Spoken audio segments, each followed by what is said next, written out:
Morning, fellas. A couple of quick videos here on loop stuff to help get that into your workflow a little bit better. Empty project.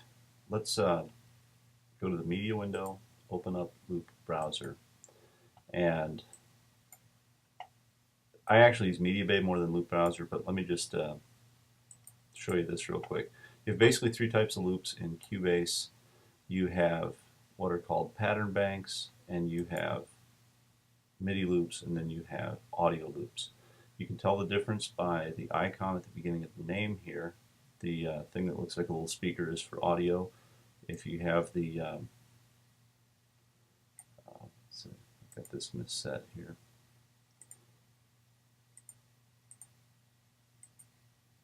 There we go, that's all we want to see. Our audio loops, and you just figured out how to use the filter tool there.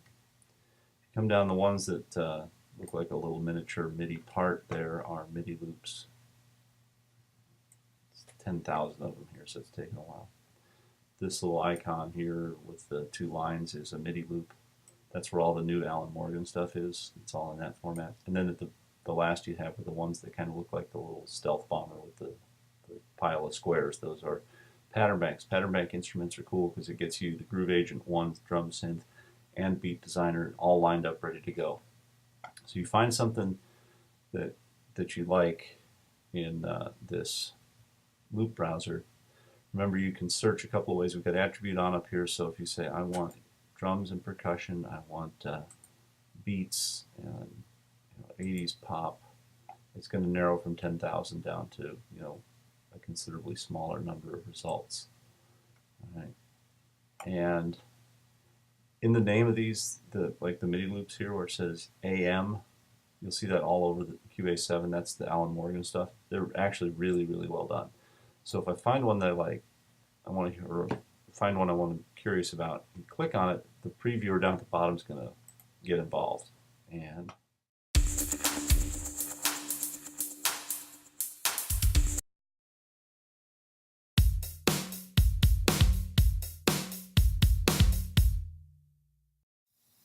if I found a beat that I like there, just click and drag it into the project and drop it. It'll take just a second, but it's going to set everything up that we need. Okay, and you can see that you've got the all the MIDI data there. You double click that to open it if you want to play with it, you know that. And then just hit play, maybe from the start. Okay, you can see it loaded up Groove Agent 1. You can open him up, and Groove Agent 1 in this particular case will appear on the other monitor. Has all the right sounds on the pads. It's all tweaked up to go with this. Now, come back into Loop browser. Obviously, the Pop Kit 5, Alan Morgan, Beats 1 through whatever would all use the same instrument. So I could take that's kind of a family of stuff. So you've got verse, chorus, break, whatever. So yeah, I like that for my other part. Just drag him in here, drop him. And the second, all the other stuff that we drop in now is going to go much faster because the Groove Agent 1's all set up already. Okay, so I guess what's important about that is that you see if there's, turn off, talk preview for just a second. See this guy over the lower right? I'm going to hover over it. It says, pointing, like you can see that. Autoplay. With that turned on, every time you select something in here, it's going to roll through it. And that can make going through the results kind of choppy. If you don't want to do that, turn off autoplay, then you can move around a lot faster. When you find something you're curious in, just manually click play down here. And you get the volume thing in the middle. So that's how the MIDI loops go, but you'll see a different entry for every MIDI loop. Now, the way that, kind of a little bit older system, if you, let me reset all my filters here. Let me call up pattern banks really quick. And I'm going to break these videos into kind of short chunks so they hopefully be 10 minutes each. Open this back up, and I'm going to turn off everything but pattern banks. we go.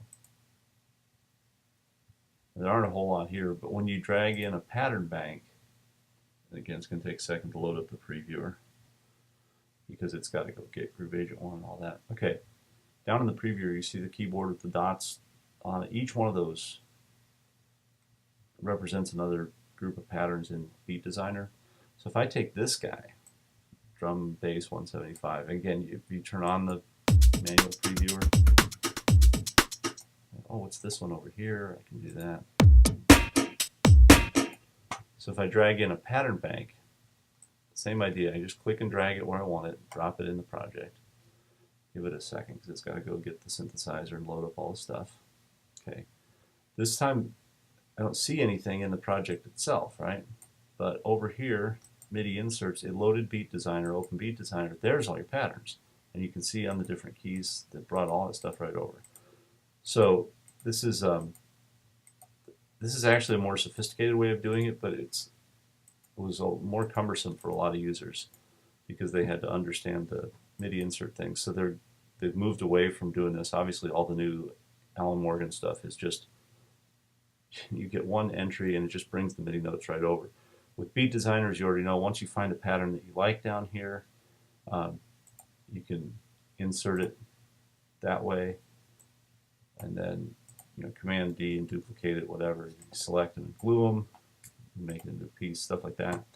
But you got to come back over here and turn Beat Designer back off, so don't run on top. That's complicated, and that's why the pattern bank thing is not as popular anymore. They're moving away from that, but that's how that works. And then your last type of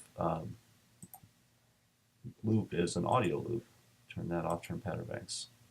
Turn audio loops on, pattern banks off, and now we'll get just pattern banks over there, or just the first cup of coffee. Drum loops, you click on it, the waveform is going to pop up down below.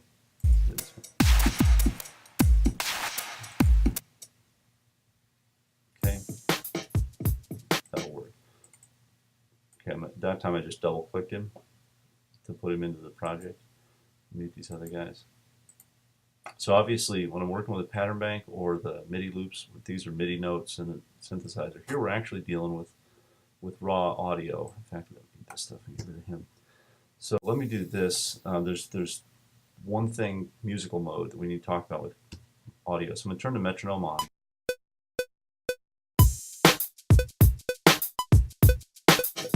Not even close. And if I change tempo, scale out, you're going to see that the loop doesn't respond. The loop's just doing its thing. That's because the loop is not musical mode yet. All right, and go into the pool. Sorry, I'm drifting a little bit here. I'm going to hit Command P, open the pool. That's going to show me all the audio assets that have been imported into this project, including this drum loop, which was recorded at 98.5 beats per minute originally, but this column is really important, musical mode. When I turn that on, so you can't see what's happening there. When I turn that on, you see the loop changed length and this little icon, the note appeared. In musical mode, the loop will stretch to match whatever the project tempo is. So now when I go back,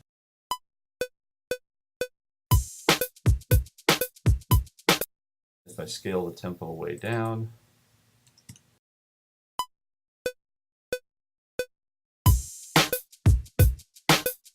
okay, so the audio is behaving almost like it was MIDI. Now you stretch that loop too far and it starts to sound funky. Most of the loops that come from Steinberg that sort of were built into your library are automatically going to be in musical mode. It's only when you're dealing with outside, this must have come from outside, that's not turned on. So those are your three types of loops that you'll see. Now we'll wrap this up because we'll be over 10 minutes here in no time. I was using Loop Browser. I prefer, personally, to use Media Bay because I've got these things called content sets, and it's a lot easier to see how they're organized using Media Bay. But and we'll get into that in the next video. At the end of the day, Loop Browser, Media Bay, and all of these all these browsers, they're all Media Bay. They're just like Loop Browser is sort of, they've turned on and off all the right stuff to make it easy to work with loops or sounds or whatever. But I just use Media Bay. and I'll show you why in the next video. See ya.